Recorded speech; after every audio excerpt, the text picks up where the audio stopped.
السلام علیکم ورحمۃ اللہ وبرکاتہ۔ جیسا کہ آپ لوگ جانتے ہیں کہ انشاء دوئم میں ہم الدرس الاول کو پڑھ چکے ہیں، اور وہ درس تھا کہ مبتدا کی خبر لائے جملہ و شبہ جملہ کی صورت میں۔ آج ہم الدرس الثانی کو شروع کریں گے، جو کہ مضاف اور مضاف الیہ کی صفت کے بارے میں ہے۔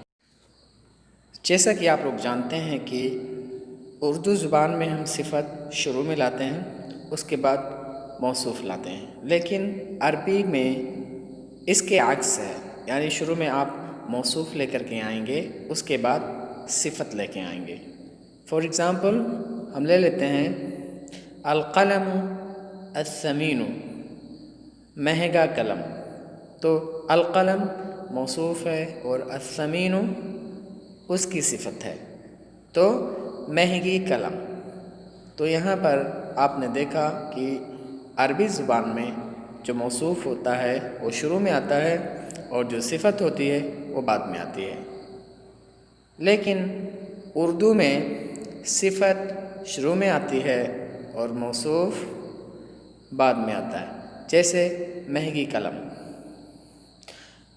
موصوف صفت کے اندر 4 چیزوں میں مطابقت پایا جانا بہت ہی ضروری ہے۔ ان میں سے ایک ہے الاعراب، یعنی اگر موصوف مرفوع ہے تو صفت بھی مرفوع ہوگی، اگر موصوف منصوب ہے تو صفت بھی منصوب ہوگی، اگر موصوف مجرور ہے تو صفت بھی مجرور ہوگی۔ نمبر 2 ہے التذکیر والتانیث۔ موصوف اگر مذکر ہے تو صفت بھی مذکر ہوگا، اگر موصوف مؤنث ہے تو صفت بھی مؤنث ہوگی۔ نمبر 3 التعریف والتنکیر۔ موصوف اگر معرفہ ہے تو صفت بھی معرفہ ہوگی، موصوف اگر نکرہ ہے تو صفت بھی نکرہ ہوگی۔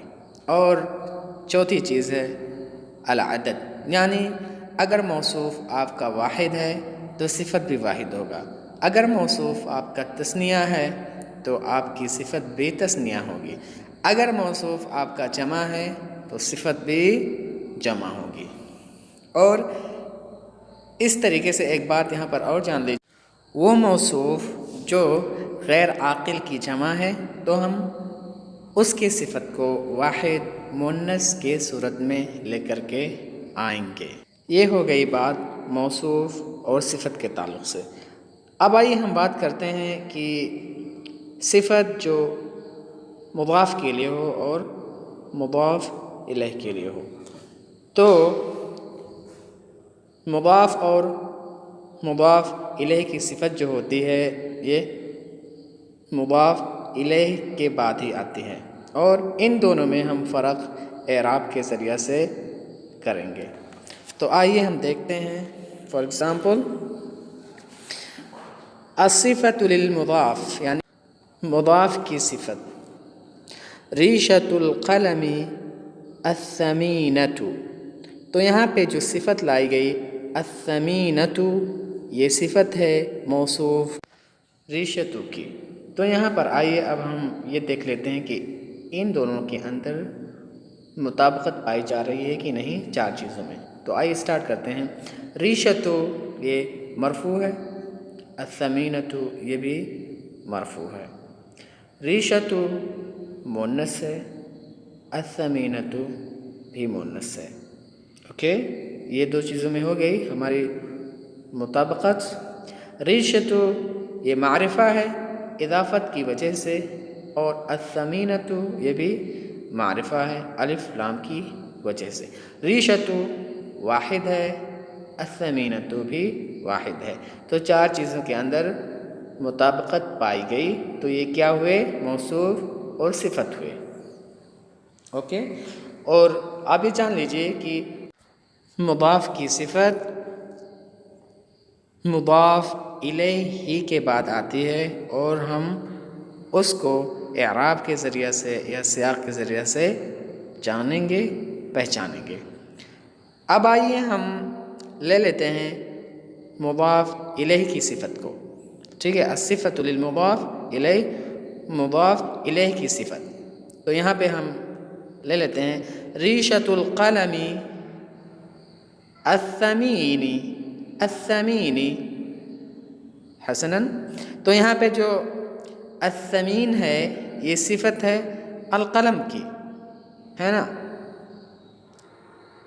القلم کی کیا ہے، صفت ہے. اب آئیے ہم یہ دیکھ لیتے ہیں کہ کیا ان دونوں کے اندر، ان دونوں کے درمیان مطابقت پائی جا رہی ہے کہ نہیں پائی جا رہی ہے. ریشۃ القلم الثمین، القلم کیا ہے یہاں پہ، موصوف، الثمین صفت. تو آئیے اب دیکھ لیتے ہیں مطابقت کو. القلم یہ کیا ہے، مجرور ہے مضاف الیہ ہونے کی وجہ سے، تو اس کی صفت کیا ہوگی، مجرور ہوگی. تو وہ بھی کیا ہے، مجرور ہے، الثمینی ہے. القلم یہ معرفہ ہے، اسی طریقے سے الثمینی بھی کیا ہے، معرفہ ہے. اب آئیے تیسری چیز ہم دیکھتے ہیں، القلم یہ کیا ہے، مذکر ہے، اسی طریقے سے الثمینی بھی کیا ہے، مذکر ہے. اب چوتھی چیز ہم دیکھتے ہیں اور آخری چیز، القلم یہ واحد ہے اور الثمین بھی کیا ہے، واحد ہے.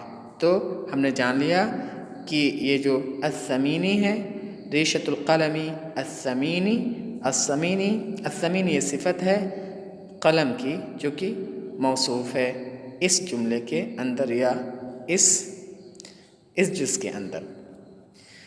اس سے ہمیں ایک بات یہ معلوم ہوئی کہ ہم شروع میں مضاف، اس کے بعد مضاف الیہ کو لکھیں گے، پھر ہم صفت کو لکھیں گے، چاہے وہ مضاف کی صفت ہو یا مضاف الیہ کی صفت ہو، وہ اخیر میں ہی لکھی جائے گی. جیسا کہ ان مثالوں میں آپ نے دیکھا، ریشۃ القلم الثمینۃ، ریشۃ القلم الثمینی. تو یہاں پہ الثمینۃ اور الثمینی کو ہم نے آخر میں لکھا ہوا ہے جو کہ صفت ہے. الثمینۃ یہ صفت ہے ریشتوں کی اور ہم نے اس کو آخر میں لکھا ہوا ہے، اور ایسے ہی ریشۃ القلم الثمینی یہ صفت ہے قلم کی اور ہم نے اس کو آخر میں لکھا ہوا ہے. تو ہم مضاف کی صفت کو بھی آخر میں لکھیں گے اور مضاف الیہ کی صفت تو یعنی اس کے جس فوراً بعد ہی لکھی جائے گی، جیسا کہ آپ نے اگزامپل میں دیکھا ہوا ہے.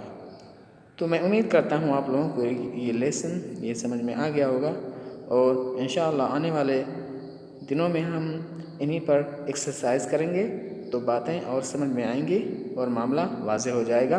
السلام علیکم ورحمۃ اللہ وبرکاتہ.